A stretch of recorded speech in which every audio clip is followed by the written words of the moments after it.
Press conference following FIBA World Cup qualifying game between Team Ukraine and Team Denmark. Team Ukraine won 88-71. In our company, we have head coach of Team Denmark, Alan Foss, and the player number 13, Kevin Larsen. First, please, Kevin, your thoughts about this game.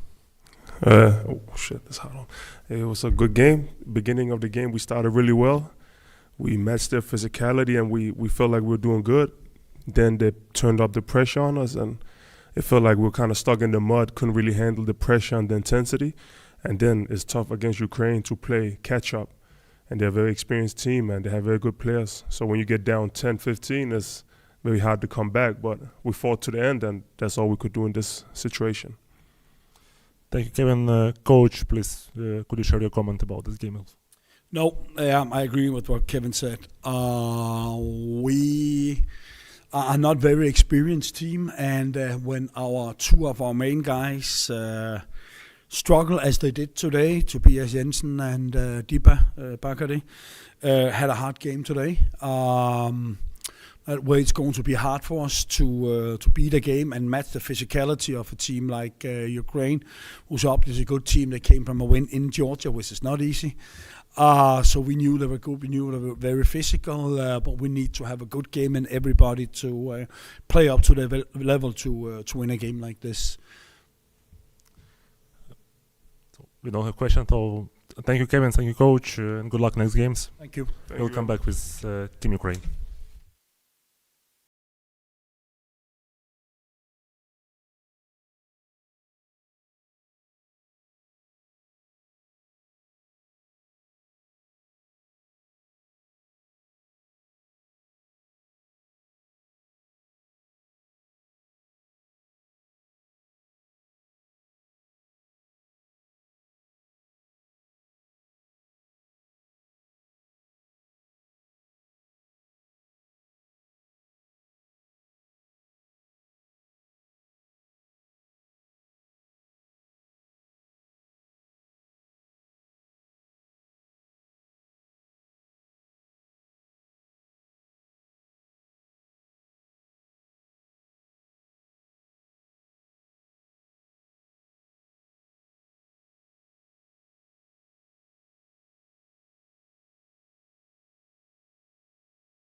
Hi everyone, we are back to the press conference following FIBA World Cup qualifying game between Team Ukraine and Team Denmark.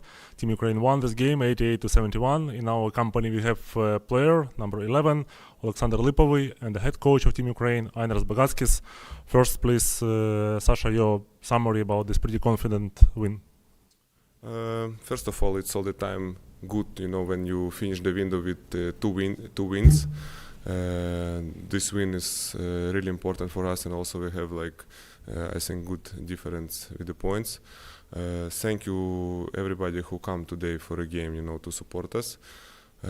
Also the whole team make a good job, and first half we missed a lot of open shots and it was a little bit tight game, but in third quarter we ran more in transition, play better defense, and I think this is give us the good result in the end.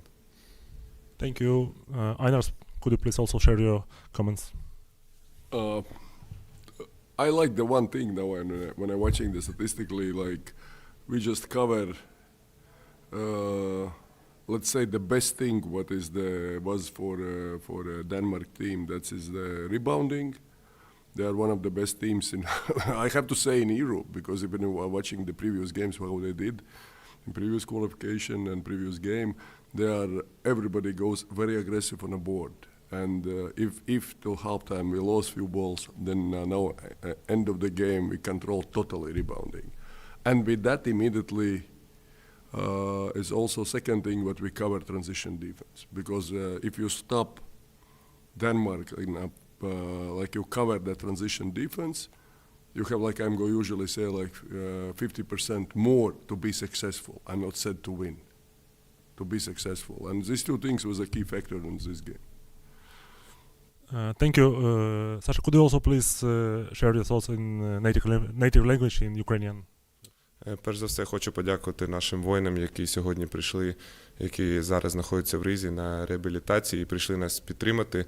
Це дуже важливо і для них, і для нас, тому що ми зараз одне ціле, і вони боронять Україну, а ми захищаємо наш прапор на паркеті.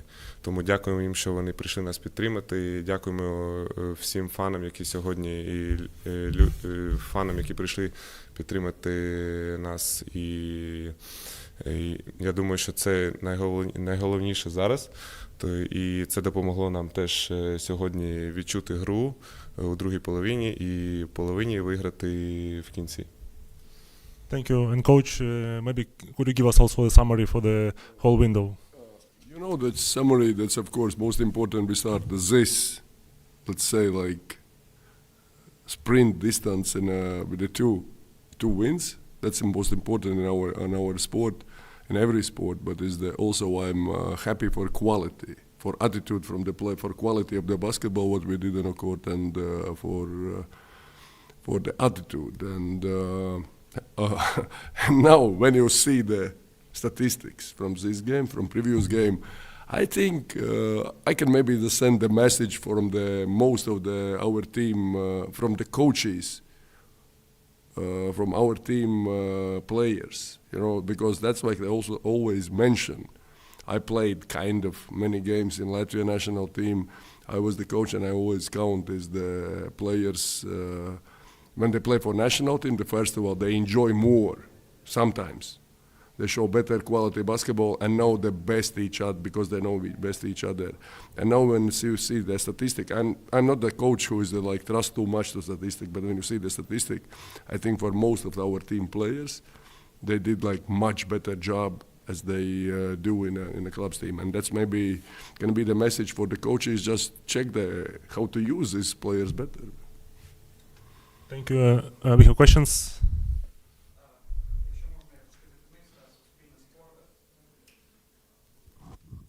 Петро Троць, Суспільне спорт, можна українською поставити питання. У мене запитання про Олександра Коваля. Хлопець, 23 роки, здається, лише недавно він почав грати за збірну України, сьогодні він ключовий гравець, людина, від якої постійно очікуємо вже ми вболівальники плюс 20, плюс 30. Наскільки ви бачите, він готовий до такої ролі, до ролі лідера команди? Чи є на нього тиск, чи не боїтеся ви, що цей тиск може якось впливати на його гру? Дякую. Так, до тренера. I'm going to answer in English. That's exactly you were a little bit too late, yeah. But I mentioned first of all, he's 100% ready for this role, 100%. You know, I don't know many players in Europe who just in 3 games in a row for national team. I don't want to say for unlimited minutes. But for the minutes what he spent on the court, he did good for a team, and he don't forget use his talent for a team. Of course, he scored the points because that's his talent. In a basketball, is the talent is the offense, most of them. But you have to remember the one thing: he's one of those guys who play also in defense, and most of the time he plays against the best offensive players and opposite teams, and he still fight, he still compete. You know, and third thing, what I want to tell about him, how I see this, that's my maybe straight after the game. Most of his shots is the good shots. I coaching the players also in national teams who just every time when they touch the ball, they throw the ball. Don't shoot the ball, they throw the ball, because that's NBA style. You have to shoot the ball like when you see the basket. But he is just every time when he did something with the ball, you can see for him and for others is situations. Yeah, that's I'm calling the good decisions. And in basketball, most important, you can shoot even the 50 times in a row. 50 times in a game. But if all those shots is good, if all those shots is the clear for the teammates, that's most important in basketball. Yeah, of course he did a good job, but generally that's now is the probably I have to say like he's in a top level. Almost in the top level in European basketball, and for him his limit just sky. Yes. Олександре, гарний старт для нашої команди, 2-0 в перших 2 матчах. Чи зараз от ваша впевненість, думки про те, чи вийде команда до наступного етапу цього відбору, на якому місці, вони якось трошечки змінилися в порівнянні з тим, як було перед першим матчем, перед Грузією? На що ви очікували? Чи можна зараз очікувати, можливо, на дещо більше, ніж ці думки були раніше? Ну, я думаю, що це трішки рано про це говорити, тому що це тільки початок. У нас 2 найважливіші гри в лютому. Це збірна Іспанії. Я думаю, що це дуже складні ігри будуть. Тому далі ще буде другий етап. І тому ще трішки рано про це говорити, але це дуже гарний старт для нас. Thank you.